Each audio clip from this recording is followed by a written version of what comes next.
ये बिहार एसटीएफ का बड़ा एक्शन देखने को मिला है। नालंदा और गयाजी में बड़ी कार्रवाई हुई है। एसटीएफ और जिला पुलिस की छापेमारी हुई। छापेमारी में मिनी गन फैक्ट्री का खुलासा हुआ है।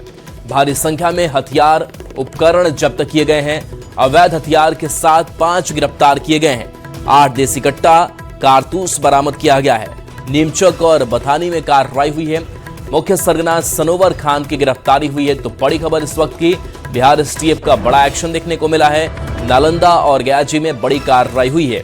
एसटीएफ और जिला पुलिस की छापेमारी हुई। छापेमारी में मिनी गन फैक्ट्री का खुलासा हुआ है। भारी संख्या में हथियार उपकरण जब्त किए गए हैं। अवैध हथियार के साथ 5 गिरफ्तार किए गए हैं, जिनके पास से 8 देसी कट्टा कारतूस बरामद किया गया है। नीमचक और बथानी में कार्रवाई की गई है। मुख्य सरगना सनोवर खान की गिरफ्तारी हुई है। तो 2 जगह पर मिनी गन फैक्ट्री का खुलासा। ये तस्वीर आप उस जगह की देख रहे हैं जहां बड़ा एक्शन बिहार एसटीएफ का देखने को मिला है। लग्जरी गाड़ी से 5 अपराधी गिरफ्तार किए गए हैं। ये बड़ी कार्रवाई की गई है। अमित हमारे साथ फोन लाइन पर है। अमित, तो मिनी गन फैक्ट्री का खुलासा, क्या मामला दोनों जगहों से, नालंदा और गयाजी से? देखिए, बिहार अपराधियों के खिलाफ कार्रवाई कर रही है और इसी क्रम में की जो डीजी हैं कुंदन किशन, उन्हें ये जानकारी मिली थी कि ये गयाजी का जो इलाका है वहाँ पे अपराधी जो है वो हथियार निर्माण करने के साथ साथ उसकी तस्करी कर रहे हैं।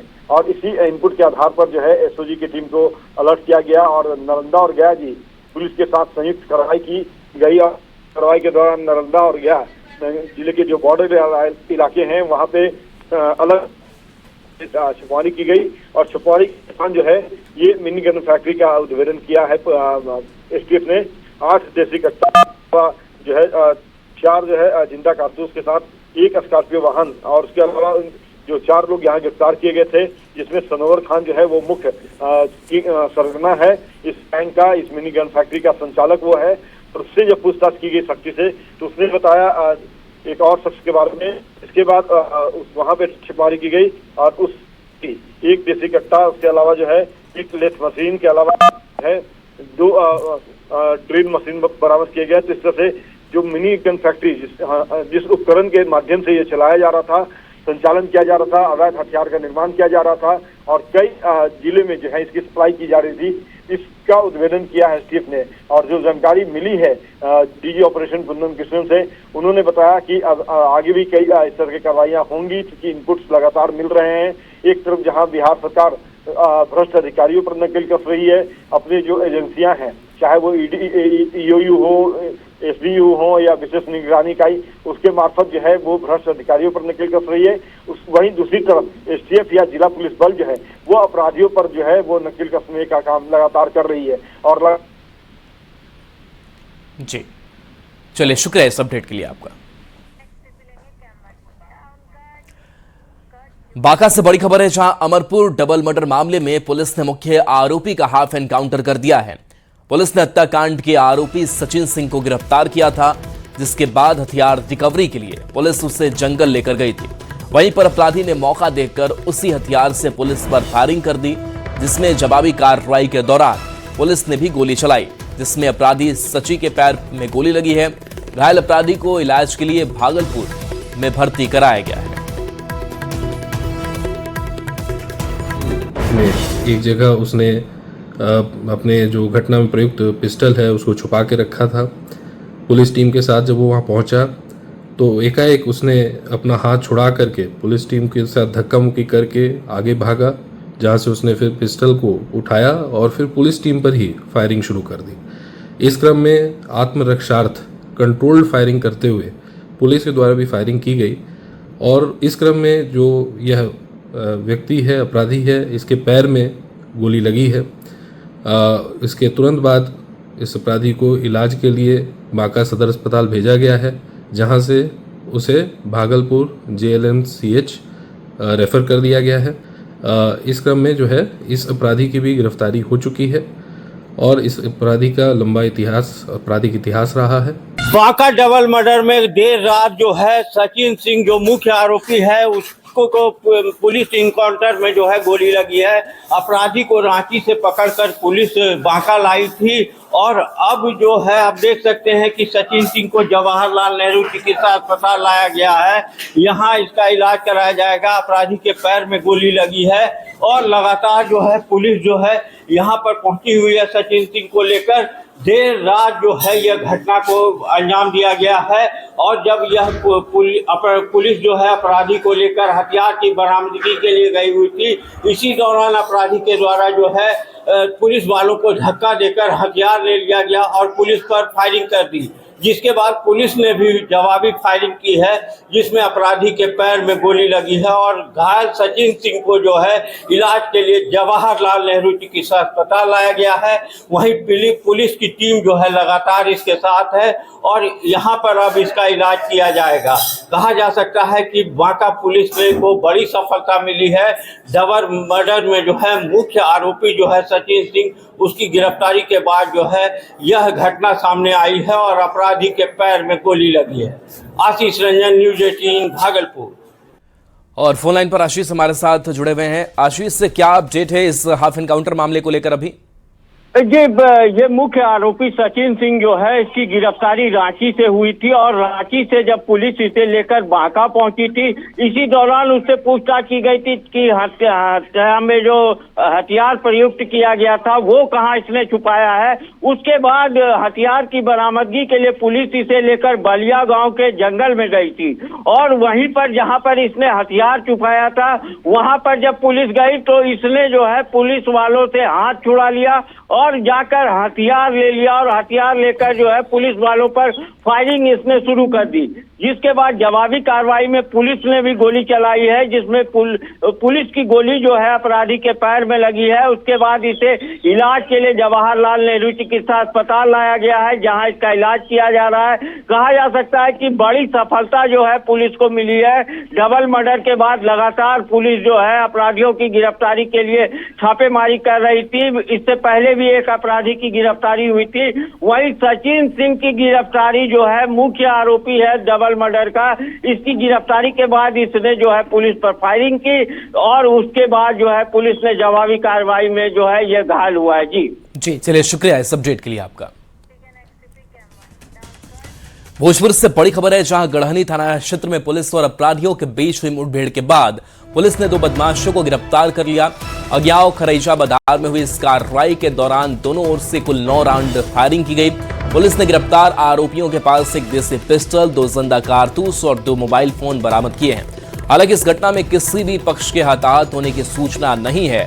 पुलिस के मुताबिक गिरफ्तार सूरज सिंह उर्फ गेहूमन का आपराधिक इतिहास रहा है और उसके खिलाफ पहले से कई आपराधिक मामले दर्ज हैं। वहीं मुठभेड़ के दौरान 2 अन्य अपराधी मौके से फरार हो गए, जिनकी तलाश में लगातार छापेमारी की जा रही है। खेत में बने झोपड़ी में 4-5 अपराधकर्मी सीएसपी लूट की योजना बना रहे हैं। इस सूचना पर थानाध्यक्ष गढ़हनी अपने दल बल के साथ पहुंचकर उक्त झोपड़ी का घेराबंदी किए। पुलिस को देखते ही अपराधकर्मियों ने फायरिंग शुरू कर दिया। जवाबी कार्रवाई में थानाध्यक्ष के द्वारा भी 4 राउंड फायरिंग करते हुए लगभग 1.5 किलोमीटर पीछा करने के बाद 2 अपराधकर्मियों को पकड़ लिया गया। में एक बार फिर से पुलिस एवं अपराधियों के बीच मुठभेड़ हुई है और इस दौरान दोनों तरफ से तकरीबन 9 राउंड फायरिंग हुई है। हालांकि इसमें कोई हताहत नहीं हुआ है। पूरा मामला भोजपुर जिले के गढ़हनी अज्ञाव थाना क्षेत्र के अज्ञाव खरैचा बाजार से जुड़ा हुआ है, जहां की गुप्त सूचना के आधार पर किसी बड़ी घटना को अंजाम देने की फिराक में 2 अपराधी लगे हुए थे, जिसके बाद जब पुलिस पहुंची तो अपराधियों ने उनके ऊपर ताबड़तोड़ फायरिंग शुरू कर दी और पुलिस ने जवाबी कार्रवाई में फायरिंग की है, जहां की किसी को गोली तो नहीं लगी है, लेकिन मौके वारदात से पुलिस ने 2 अपराधियों को एक पिस्टल, जिंदा कारतूस एवं 2 मोबाइल के साथ गिरफ्तार कर लिया है। आगरा की घटना को लेकर के पूरे इलाके में अचानक फायरिंग होने से सनसनी मच गई। वह प्रत्यक्षदर्शियों ने बताया कि पुलिस को देखते ही अपराधियों ने फायरिंग शुरू कर दी और पुलिस ने भी जवाबी कार्रवाई करते हुए 4 राउंड फायरिंग की और इसके बाद उक्त अपराधियों को गिरफ्तार कर लिया गया है। और उसमें से एक जो अपराधी है उसके ऊपर जिले के कई थानों में मुकदमे दर्ज है और हालांकि अभी पुलिस पूरे मामले को लेकर के कुछ भी बताने से इनकार कर रही है। वहीं इस संदर्भ में भोजपुर के पुलिस अधीक्षक ने इस मामले की पुष्टि करते हुए बताया है कि दोनों तरफ से हुई गोलीबारी के बाद पुलिस ने 2 अपराधियों को हथियार के साथ गिरफ्तार किया है और पुलिस पूरे मामले की छानबीन कर रही है। चंदन कुमार, न्यूज 18 भोजपुर। पटना से बड़ी खबर, जहां गर्दनीबाग पुलिस कॉलोनी में चोरी हुई है। रिटायर्ड डीएसपी के घर को चोरों ने निशाना बनाया है। सोने चांदी के गहने के साथ नकदी लेकर चोर फरार हो गए। घर बंद होने का फायदा उठाकर चोरों ने चोरी की घटना को अंजाम दिया है। पुलिस आसपास लगे सीसीटीवी कैमरों के आधार पर जांच कर रही है। तो ये उस घर की तस्वीर जहां पर चोरी की बड़ी घटना को अंजाम दिया गया है। ताला टूटा हुआ है। रिटायर्ड डीएसपी का यह घर है जहां पर चोरी की वारदात हुई है। लाखों के गहने और नकदी लेकर के चोर फरार बताए जा रहे हैं। तो ये बड़ी खबर, जहां गर्दनीबाग पुलिस कॉलोनी में चोरी हुई है। सोने चांदी के गहने के साथ नकदी लेकर चोर फरार हो गए। घर बंद होने का फायदा उठाया चोरों ने, ताला तोड़ा और यहां से चोरी कर फरार हो गए। पुलिस आसपास लगे सीसीटीवी कैमरों के आधार पर इस मामले की जांच कर रही है।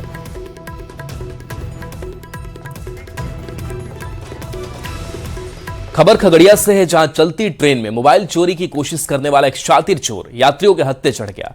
ट्रेन में खिड़की के पास बैठे यात्रियों से चलती ट्रेन में मोबाइल छीनने का चोर ने प्रयास किया, लेकिन ट्रेन के यात्रियों ने मोबाइल चोर का हाथ पकड़ लिया और फिर लगभग 7 किलोमीटर तक चलती ट्रेन में उसे खिड़की से लटका कर रखा।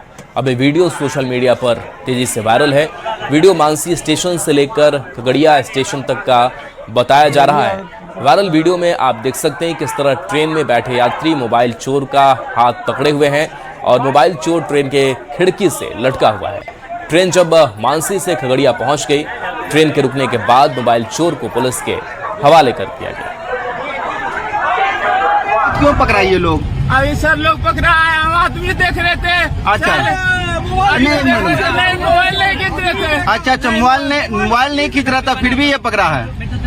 अच्छा बताइए, आप लोग क्यों हाथ पकड़े हैं सर? मोबाइल चोरी कर रहा था। मोबाइल चोरी कर रहा था। अच्छा, तुमने कितने दिन से ये काम कर रहे हो? कितने दिन से छोटू काम कर रहे हो? मोबाइल चोरी नहीं कर रहे थे। छोटू मोबाइल नहीं कर रहे थे चोरी। छोटू इधर ध्यान दो, इधर। अरे इधर देखो। अरे तुम कितने दिन से ये काम कर रहे नहीं हो? करते हैं ये सब। फिर रात में बाहर से ट्रेन के बाहर से तुमने अंदर हाथ क्यों घुसाया? जो तुम्हारा हाथ पकड़ाया? नहीं, अंदर देखने के लिए आँख होता है या हाथ होता है? यहाँ पे दिग्विजय फोन लाइन पर है। दिग्विजय, चोरी का ये आरोपी और इसकी शामत आ गई है, जो तस्वीर सामने आई है, क्या अपडेट है? पुलिस ने क्या कार्रवाई की है? जी बता दें कि जिस तरह से वायरल वीडियो हुआ था और जो है सो सोशल मीडिया पे पूरा वीडियो जो है सो वायरल है, उसके बाद जो देख सकते हैं कि जो खगड़िया का आरपीएफ पुलिस है उसको हवाले कर दिया गया वहां पर। और ये लखमीनिया का जो युवक है वो बताया जा रहा है मोबाइल चोरी का इस पर आरोप लगा था। जैसे ही ट्रेन जो है सो मानसी स्टेशन से खुली थी, तो यात्री जो है सो वो मोबाइल खिड़की के पास में बैठ कर बात कर रहा था। जो आरोप है उस पर जो लगाया जा रहा है, उसके बाद वो झपट्टा मारने का कोशिश किया, लेकिन जो ट्रेन में जो बैठे यात्री थे वो उसका हाथ पकड़ लिया। उसी समय ट्रेन जब खुल गई है वहाँ पे, उसके बाद जो है तो मानसी से जो खुलती हुई आई है यहाँ पे खगड़िया स्टेशन पे, तो मानसी स्टेशन के पुलिस ने जो है तो खगड़िया स्टेशन को सूचना दी थी। उसके बाद देख सकते हैं कि वीडियो में पुलिस भी जो है जैसे ही ट्रेन वहाँ पहुँचती है तो उसको धीरे धीरे जो है उतारने का कोशिश करती है। उसके बाद जैसे ही ट्रेन वहाँ पर रुकती है, उसके बाद जो है तो उस जो युवक है जो जिस पर चोरी का आरोप लगा है उसको जो है सो उसको उतारती है वहाँ पर। उसके बाद फिर पूछताछ कर रही है वहाँ पर। तो एक तरह से ये कह सकते हैं कि रेलवे में किस तरह से जो यात्री है उसको जो मोबाइल चोर जो है तो झपट्टा मारने की कोशिश किया था। ये पहली वीडियो नहीं है, इससे पहले भी वीडियो सामने आया था, वायरल हुआ था। जो खगड़िया से जो है तो जो बेगूसराय ट्रेन जा रही थी उस बीच में भी जो है पुल पर इस तरह का वीडियो सामने आया था। तो इस तरह से कह सकते हैं ये जो झपट्टा मार जो गिरोह है वो काफी यहाँ पर सक्रिय है, लेकिन इस बार उसका कोई चालाकी नहीं चला और जो यात्री है उसका हाथ पकड़ करके उसको चोर को जो है तो वहाँ पर पकड़ लिया। फिलहाल पुलिस से और पूछताछ कर रही है अभी। जी चलिए, शुक्रिया इस अपडेट के लिए आपका।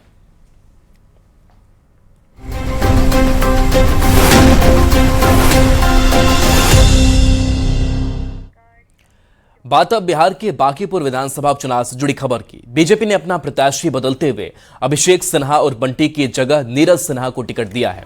बीजेपी प्रत्याशी के रूप में नामांकन करने वाले अभिषेक कुमार सिन्हा बंटी के पीछे हटने के बाद पार्टी ने नीरज सिन्हा को पार्टी का उम्मीदवार बनाया है। नीरज 2006 में बीजेपी में शामिल हुए थे। नरेंद्र भारती मंडल बूथ के अध्यक्ष रहे, बीजेवाईएम के जिला उपाध्यक्ष भी रहे। इसके साथ साथ ही नीरज सिन्हा 2 बार मंडल अध्यक्ष भी रह चुके हैं। नीरज कुमार सिन्हा बीजेपी के सामान्य कार्यकर्ता हैं। नीरज के चाचा नरेंद्र भारती जनसंघ काल के कार्यकर्ता थे, जिनका निधन 1984 में हो गया था। अभी तक नीरज कुमार सिन्हा की शादी नहीं हुई है और इन्होंने ग्रेजुएशन तक की पढ़ाई की है।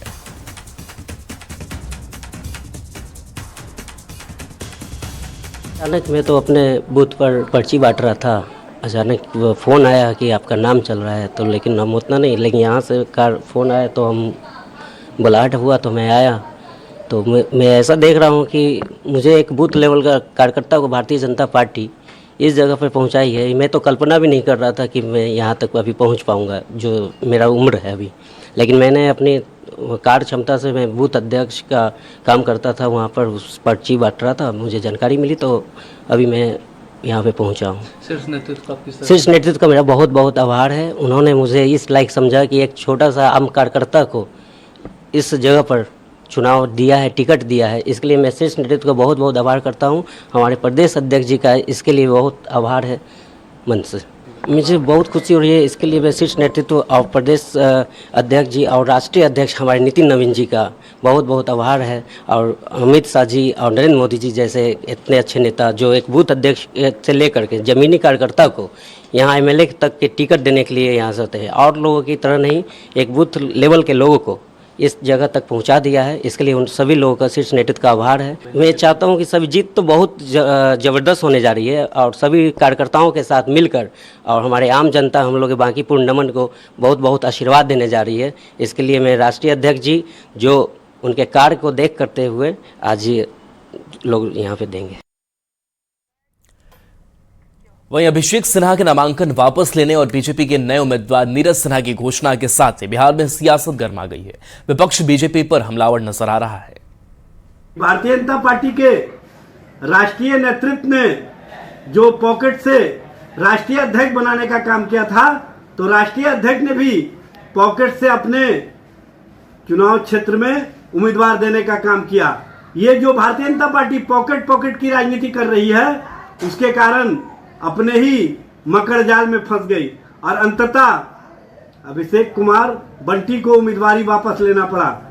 नामांकन के ठीक एक दिन बाद बांकीपुर से भाजपा उम्मीदवार ने नाम वापसी की घोषणा कर दी, और बहाना कितना बचकाना है, पारिवारिक कारणों से चुनाव नहीं लड़ूंगा। अरे पूरा परिवार बल्लियों उछल रहा था। एक मामूली साधारण कार्यकर्ता को टिकट मिलने की इतनी खुशियां थी कि पूरा परिवार ढोल नगाड़े पीट रहा था।